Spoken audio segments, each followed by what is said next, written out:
More men than ever are suffering in horrible relationships. And it's not a surprise to anyone because, in general, women are worse than ever before. If we're completely honest, it's because many of these women simply hate men, but they need those men for the things men provide. So they are in a relationship with a man, but resent him and themselves. And it shows, which explains a lot, doesn't it? The words and behaviors of angry and entitled women are more than just randomly painful conversations or uncomfortable moments for their men.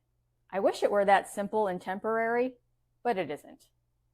What these women do have a much larger and more permanent impact on the mental health of the men who trust and love them. Now, this one is tricky because since these women only use words, it doesn't raise the same awareness as if she attacked him physically. So the damage they cause is more like an iceberg, where most of it is below the surface, which is why it flies under the radar so easily. Okay, now it's easy to see why the small drip of her hurtful words and disrespectful actions grows over time and turns into the Niagara Falls of shame, doubt, and fear that destroys the man in her life. We've all seen it. Maybe it's the man at the grocery store whose wife is totally comfortable talking to him like he's a small child. It could also be a man in our family. In my case, it's my father, who's been henpecked by his second wife so long that he is less than a shadow of the strong, proud man he once was. Now, there are a few reasons women are so confident that this is the way to behave in relationships. The main one is that the whole world attacks men. So she's got a lot of backup. So the men will put their power down just to stop the noise, which allows women to take over as the leaders. You'll notice that when women are the head of the household, marriage becomes miserable for everyone because the structure of the family is off, since that's not how men and women are made. Let's confirm this with a quick example. Mom saying, "Wait till your father gets home." Dad saying, "Wait till your mother gets home." Which one sounds orderly and sensible? And which one sounds weird and abnormal? The difference is clear as day, right? Unfortunately for everyone, making men feel ashamed for being masculine seems like the latest cool thing. Think about it. Besides this channel, there are very few places that actively support male leadership in marriage.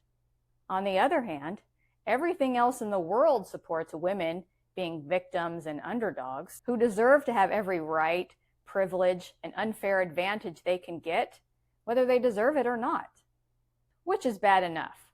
But this actually does more damage. Anyone who says differently is a chauvinist, misogynist, who hates women, or whatever.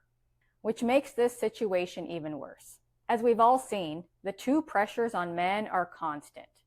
One, entitled women feeling justified to put their silly wants above their family's actual needs.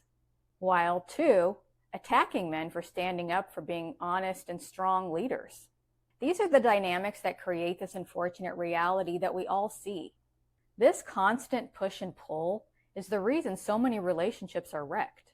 Okay, so now we see how and why this happens. Let's get some ideas how to stop it in your daily life. 1. Realize that the narrative is flawed, which is what we've done here.